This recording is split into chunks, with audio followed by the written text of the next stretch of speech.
My girlfriend cheated. I never let her forget. This isn't just a story of revenge. This is a story of how revenge hurts both parties. To this day, a good revenge story gives me a warm, bubbly feeling inside. I believe it comes from this college experience years ago when I got revenge on my cheating girlfriend and it felt good. I know I'm not supposed to enjoy it, but I can't deny how satisfying it feels. It's probably one of my favorite feelings in the world, even though I'm ashamed to admit it. So I decided to write my first post about this because I don't tell the story often. It is so extensive and honestly just makes me look bad. I'm going to try my best to not paint a picture where my ex looks as bad as possible and me as innocent as possible. I want to write this accurately as I can, even if it makes me look bad. Bit of context and backstory. At the time of this story, I played Division I National Collegiate Athletic Association basketball at a school, so I traveled a lot, weekly in different cities and states, and my entire life revolved around this. During the events of this story, I was in the early stages of horrible substance abuse. Years after this story, I ended up getting sober and joined a program whose name you can find at the front of almost any phone book. I am sure many people reading this are also sober and will understand how addiction can be. This story is an effort to explain a character defect that manifested from the events in this story that lead me down a very dark path. However, I don't mean this story to come off in a self-pity kind of way. Lastly, I was always a good kid. I was never troubled. My upbringing was very difficult, but I was able to keep an overall kindness in my spirit to other people and almost always did the right thing, or took the high road. When it came to dating, I knew people cheated in relationships, but at the time of this story I always chalked it up to other people not doing things the way I did. I never really thought it would happen to me. I always thought that because I was a 5-star boyfriend, and my amazing choice in women, infidelity would never be a part of my dating journey. I was naive. I really thought highly of myself and also had a real arrogance like any guy in his early 20s, I guess. The build-up. I was in my junior year in university. I had been single for about a year after me and my high school girlfriend finally broke up after 3 years. I checked that relationship off as my learning experience, and I now knew what to look for in my next girlfriend. The next woman I chose to have a relationship with I would most likely marry and start my future with. I know I was young and dumb and thought I knew everything, lol. I had my eye on this girl at my school. We will call her Lisa. I saw Lisa around the collegiate athletic facility, the university team's training grounds, and locker rooms. Lisa ran for the track team and was damn good. The various athletic teams often had parties, and I knew that the first one I saw her at I would introduce myself and try to chat her up a bit and see where it led. Soon enough I see Lisa at one of these parties and we pass each other on the stairs. We make eye contact and she smiled at me. I sparked a conversation with her, and after going back and forth a bit we exchange numbers. We begin the classic American style of flirting where we constantly just hint things back and forth indirectly. We slowly progress the relationship in this manner for weeks. Sending texts back and forth hinting that we were interested in each other, but also playing it cool to not let the other person know we had a crush on them. At the time, she was on a break with her current boyfriend, who was a popular player on the football team. She ended up leaving him completely to date me.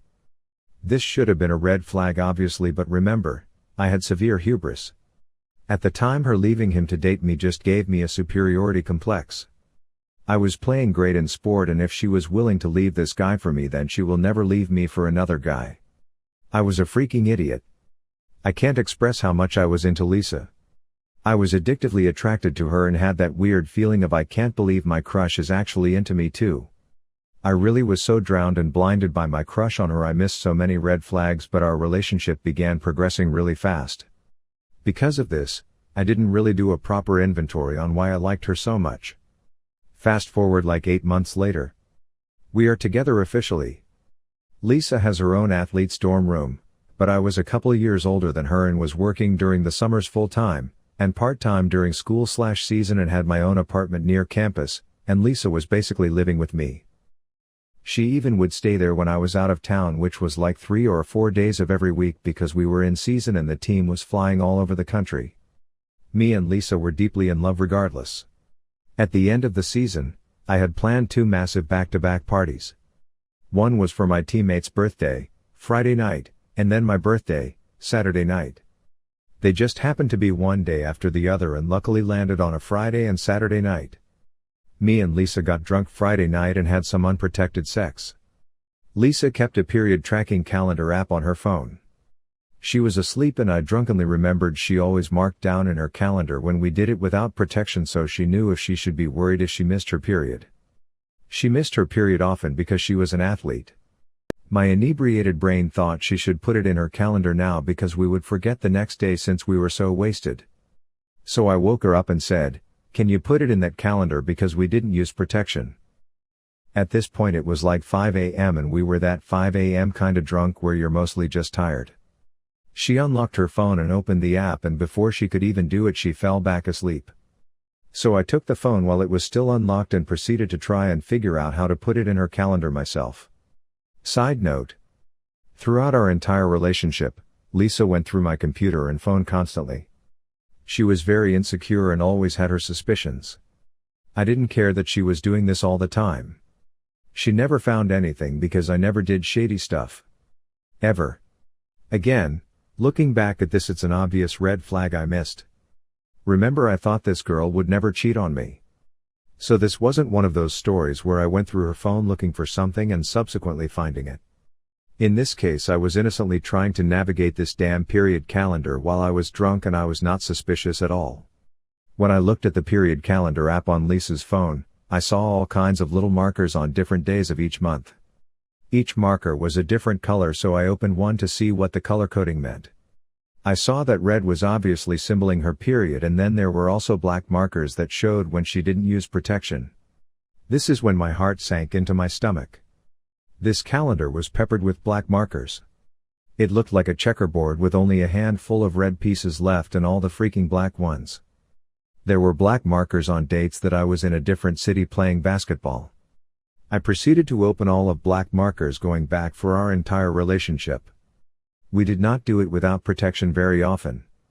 Maybe once or twice a month.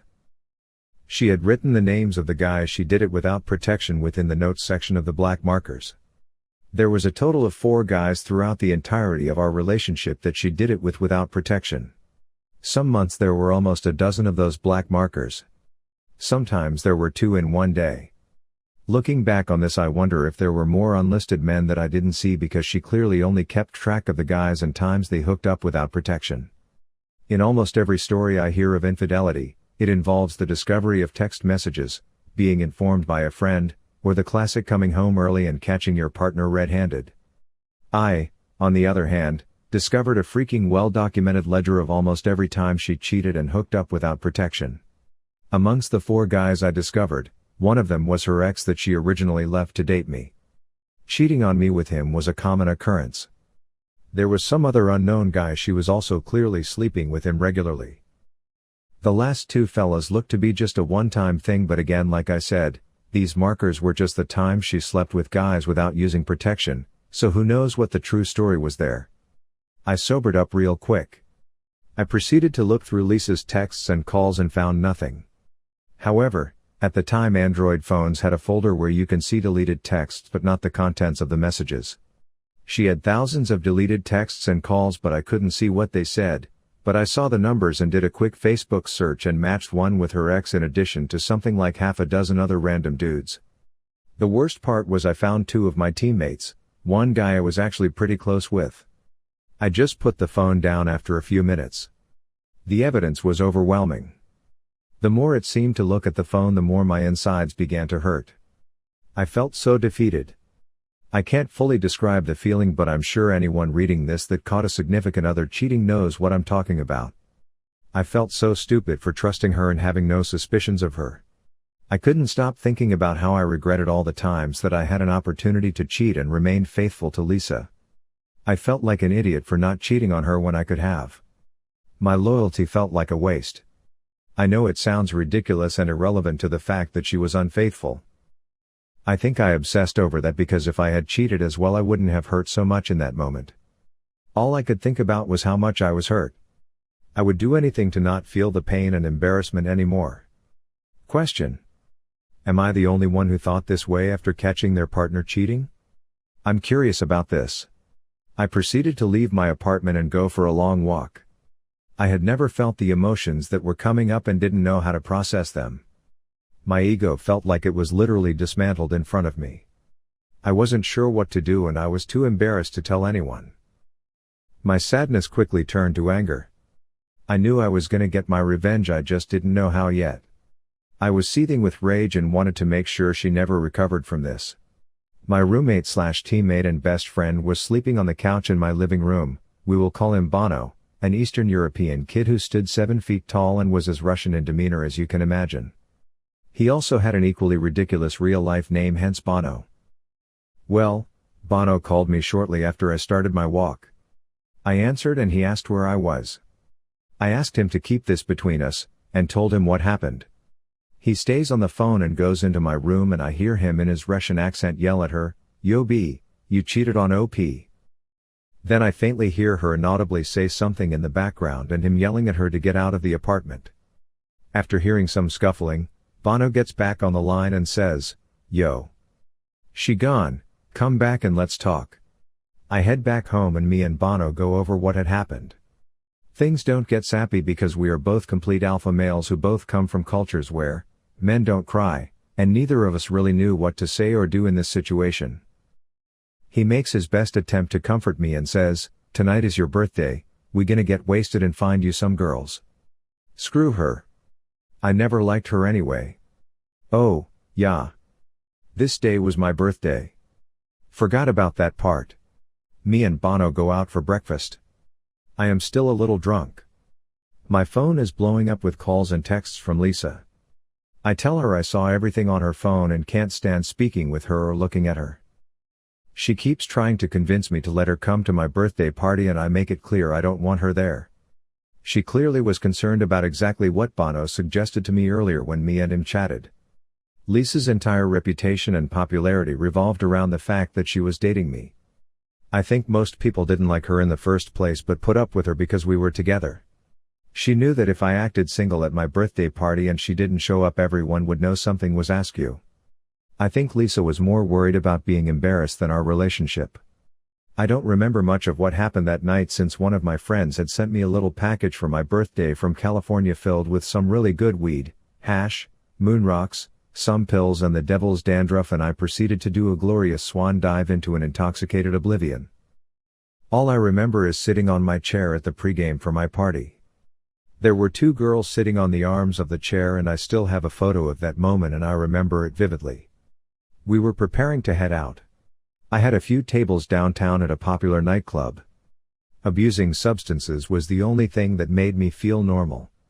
I had my sunglasses on and clearly had that happy loaded grin on my face. The longer you look at the photo of me on that chair, you can tell I'm hiding a huge amount of hurt. Sitting on that chair, the cocktail of all those substances starts to take effect. This was the first time I ever used substances not to party but to feel better. To make me feel normal. I remember thinking, I want to feel this way for the rest of my life. I am never going to hurt like that ever again.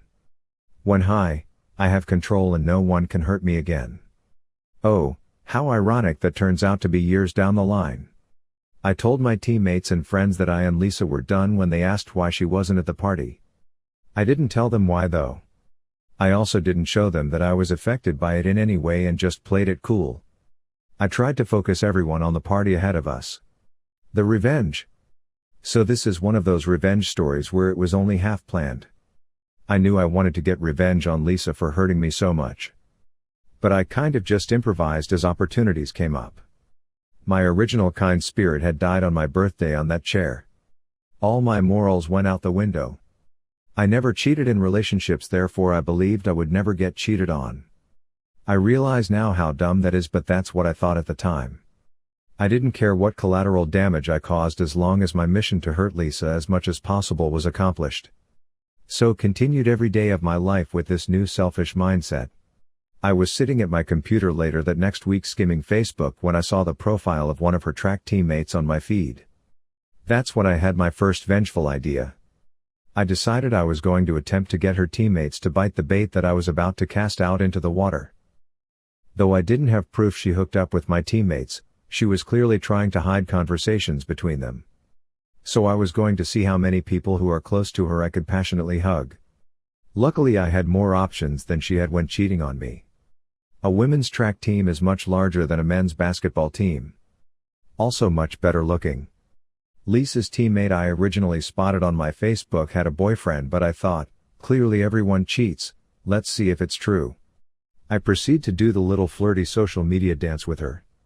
You know, the one where I like a couple of her photos, she likes a couple of mine back. I shoot her a message and bam. She's at my house in my bed about a week later. I proceed to do something similar to other teammates of hers. All on her 4x4 relay team coincidentally. 2 of the 3 girls I passionately hugged had boyfriends and subsequently cheated on them with me, which gave me some real mixed emotions. It stroked my broken ego and also made me bitter and sad. Giving me one of those women ain't shit. None of them are loyal attitudes. This is such a typical story of while fighting monsters I became a monster. This actually became my go-to strategy because it accomplished 2 things in my messed up mind. It exposed a cheater, but more importantly, if they were willing to cheat on their boyfriends they would, A. be more secretive about it, which meant the drama that would ensue when it came out would be elevated, and B. it made me feel better about Lisa cheating because it proved it wasn't me that was the problem. It was women that were the problem. I know it's messed up, but that's what I thought back then. I started to collect something from every girl that I hooked up with, like a bra, a pair of panties, or some jewelry, etc., not for some creepy reason, but this is important later and was a part of my plan. Sometimes I didn't even have to try. One girl left a pair of very distinguishable shoes. I knew Lisa would know whose shoes they were. They belonged to the girl that Lisa's ex-boyfriend rebounded with after Lisa and him broke up, which highly upset her because it was her friend. Now it would upset her more because that same girl slept with both of her ex-boyfriends. I especially tried to collect items if it was something that I knew Lisa could distinguish, like a sweater from the women's track team with her teammate's name on it. After some time I had collected a boatload of stuff. After a couple months or so, one of Lisa's teammates' boyfriends found out about me and his girlfriend, and it started a big, beautiful, dramatic explosion of series of events with her and her teammates. This led to all of them finding out about one another's promiscuity. The drama was massive. Even their coaches had to get involved as it got so bad. This made me feel so powerful in such an evil yet satisfying way. I fell in love with the destruction I was causing.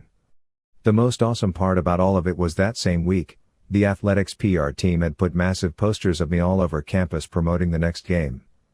They were everywhere. Some of the posters took up the entire side of buildings. So Lisa and her friends had to see me all over campus every day while this drama was erupting all around them. I felt like a triumphant dictator. It was glorious and pathetic at the same time. Their coach even proceeded to have a serious meeting with the compliance department and my team's coaches. My coaches literally laughed at her, saying, "This seems like an internal issue, but OP hasn't done anything illegal or broken any school policy, so there is nothing we can do." This infuriated the women's track coach. Their team had fallen apart. Their national ranking began to plummet. Then Lisa's coach even got in trouble for being caught tearing down some of the smaller posters of me on campus and raging temper tantrums. I loved all of it. I continued to add fuel to the fire. Posting photos of me with girls, smiling, being happy every chance I could on Facebook and Instagram. But under it all, I was bitter. I was so deep into my new mindset I had already forgotten the kind-hearted, naive kid I used to be. I hated my old self because I let some girl emasculate me. I was so full of self-pity looking back at it, it's depressing. No one really knew though, because I played the cool guy attitude in front of people. There was even a girl on campus on one of the sports teams who claimed that she was pregnant with my kid after I pretended to like her the same way I did with all of the other girls on Lisa's team, and soon as we passionately hugged I moved on. It's a long story, but it turned out she wasn't pregnant, but the news or press that came from that further dug the knife deeper into Lisa's side. I left a trail of women I deceived and relationships I destroyed. I feel bad now, but at the time I didn't care because they were equally at fault in my eyes, since they were cheating on their boyfriends or sleeping with their friend's ex. Quickly, girls became weary of me. Plus I was running out of potential targets. Crap. I was an awful human being then the way I was thinking, and I was going after girls that weren't even friends or on the track team with Lisa but were just around her in daily life. For example, her classmates and as well as her own family. I even flirted with her sister who was married with a kid and I almost succeeded. She was down but she and Lisa's dad found out about it and stepped in and put a stop to it all before we could do anything. Her sister was ostracized as the news spread within the family. I wanted Lisa to know I was everywhere and constantly remind her how she messed up.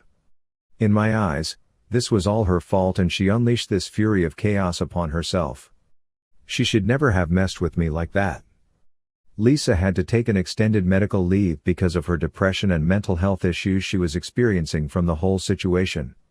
She even had to go on medication and lost tons of weight. She began to look extremely unhealthy. The whole mess was torturing her and the more she hurt the better I felt. At this point I had already inflicted more damage than she did to me but I had become addicted to the feeling of power. I spent zero time processing my own emotions or moving on from what happened. All I wanted was more revenge and I couldn't stop. After weeks of ignoring Lisa's texts and calls, she finally gets a hold of me by showing up to my apartment unannounced late at night. She was there to pick up some stuff she left from when she lived there to take home. She was actually a local and her parents lived close by. She was still on her medical leave and no longer staying on campus but rather with her parents. I told her I would bring her stuff to her parents' house that weekend but I couldn't let her in because I had company. Which I did but it wasn't one of her teammates or friends unfortunately. I then proceeded to take all the items I had collected from all the girls over the weeks, there were probably like 8 or 9 things from different girls including her teammates, and threw their belongings and along with Lisa's stuff into big black trash bags. I took the bags to her house and then called Lisa's dad. I told him I left her stuff on his porch and to inform his evil daughter. Me and Lisa's dad actually really got along and he even took my side after Lisa and I broke up. But after all these events transpired he obviously had a negative opinion of me. 15 minutes after I get off the phone with Lisa's dad, I get a call from Lisa. I answer because I want to hear her reaction to having all these other girls' crap mixed in with hers. She was sobbing uncontrollably. It sounded like that half-crying, half-mumbling thing people do when they are hysterical. She wasn't even angry, just desperately begging me to stop my tyranny. I just smiled and baked in the glory of hearing her hurt. I responded, "Why were there other guys in our relationship? You mixed them into our relationship like I mixed other girls' stuff into your stuff." It's a perfect little ironic metaphor. I thought it sounded cool at the time and was really proud of myself. Facepalm. I later found out from one of Lisa's friends, who knew she was cheating on me during our relationship, that Lisa was convinced I was the one cheating on her because I was always out of town. This doesn't make sense since I was out of town because of basketball, a very legit excuse, not just randomly on my own accord. You could literally see my schedule on the school's website. I kept in contact with her constantly when I was gone but obviously when I had practice or team meetings I couldn't be on my phone. But she didn't have the logic in her brain to figure this out, I guess. I assume it's just an excuse she made to protect her insecurities about the whole fiasco or to keep face with people who knew she was cheating. Months go by. Lisa comes back to school from her medical leave and we bump into each other at the physical therapy center in our athlete facility building. I see this as yet another opportunity. It had been a while since I did something that hurt her and I was still hungry for more vengeance. I proceed to pretend like I want to rekindle things with her. She is cautious at first but eventually bites after about a week. We start to mend our relationship. We proceed for about a month but I wouldn't call this a relationship. I forbid her to have any male friends nor is she allowed to go out and party with her girlfriends. I also need full access to all her accounts and her location at all times. It was more like a hostage situation. It gave me a sense of control. Meanwhile, I'm not being faithful at all. This was my plan all along. Finally, she finds out about me sleeping with a girl in one of her classes and we have a nasty breakup. I told her that she literally knows what it felt like to be me when we last dated. Yet again, I felt triumphant. It was just another chance to hurt her and I did. After this we don't speak for years. I graduate from university and move to Central America. She messages me while I'm there about a year after I moved and about 2 years after we last spoke. At this point my life has become that of a real degenerate. I was doing copious amounts of substances on a daily basis, and about 75% of my life was involved in some sort of illegal or nefarious activities. But I still blame her for me becoming the dark soul that I was and taking no responsibility for bitter immoral nature. I hadn't had another relationship since her and always had trouble because I couldn't trust women in any capacity anymore. Even after years had passed, I saw this instance of her messaging me as yet another opportunity to hurt her. We begin to talk as friends and even getting flirty with each other over Facebook Messenger. Mind you, there are literally many countries, states and an ocean between us at this point. I was planning a trip back to my old university to visit some friends. However, what I told her was different. I explained to her I was moving back to the city for a new job I was just offered. We decide to meet up when I get back and see if there is anything worth saving between us. I had put on my best acting hat and try to seem like I've put our past behind us. However, I'm just as vengeful now as I was years ago. She's finishing up her last year at university and I make the trip back to the USA. I meet Lisa at a coffee shop when I arrive.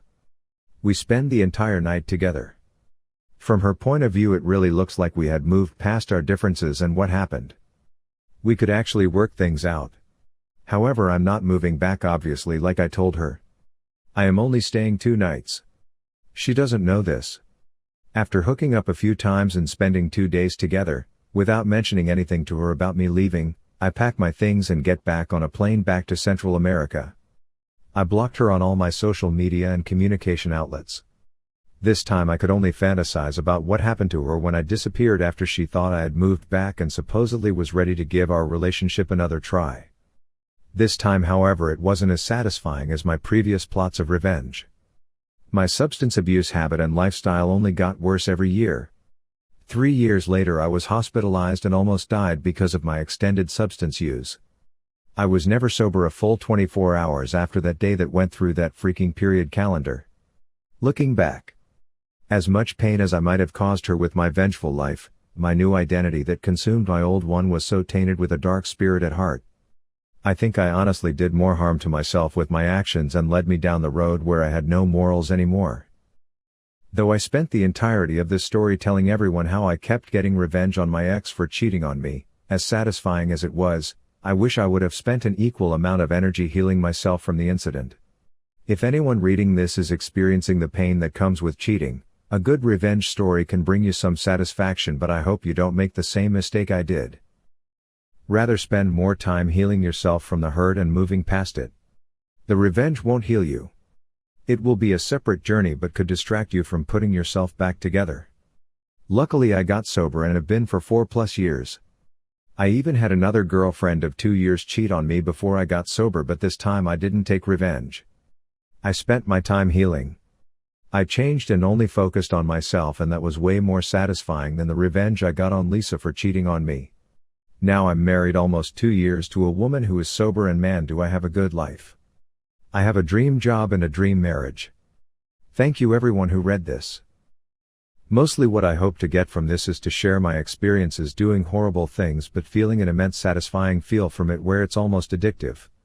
And morphing from generally a good person to a relatively dark evil one. Obviously people have dark moments, but I feel like my personality and psyche have never been the same since that experience. I'm looking forward to any responses to the people willing to read this. Edit 1. One of the most common questions I've been getting is, have you apologized or talked to Lisa since the events in this story? The answer is no. Not yet. I am planning on it though. She's on a long list of amends I have been making for years. It looks like I'll be back in her city sometime next year. And I'll reach out to her then. I know a lot of you are telling me not to, but I have spoken to my sponsor, my therapist, and mentors about this, and the decision is to apologize for my actions, and I agree it needs to be done. Also, a lot of comments where people are completely missing the point of narrative of the story, and feel the need to try and be my therapist or something and tell how I should have done this or that almost a decade ago, which was not the point. It's obviously horrible how I reacted. That's not what this was about. This was about reflection without bias. And as I mentioned in my post, I have gotten into dating again since that relationship with Lisa many years ago. And most of my girlfriends and relationships after Lisa were good, but with one of them, I got cheated again in an even more horrific way. And was significantly more traumatizing than this story I wrote with Lisa, but I had learned from the experience with Lisa and rather didn't take revenge and just walked away. That's when I finally got sober, and it led to the life I have now. And I'm considering writing a post illustrating that story because I actually end up doing the healthier thing, even though I was hurt even more than with Lisa. The thing that totally shocked me and honestly filled my heart with empathy is the sheer number of men who reached out to me on here sharing their own stories of infidelity and substance abuse, either asking for advice or just to share their own emotions and stories, and I felt connected to people dealing with the things I did back then. And it was so fulfilling to have the opportunity to help these men deal with their trauma in healthier ways than I originally did. But thank you all for your responses, as much as they vary. But generally, I think all arguments made below have an element of truth.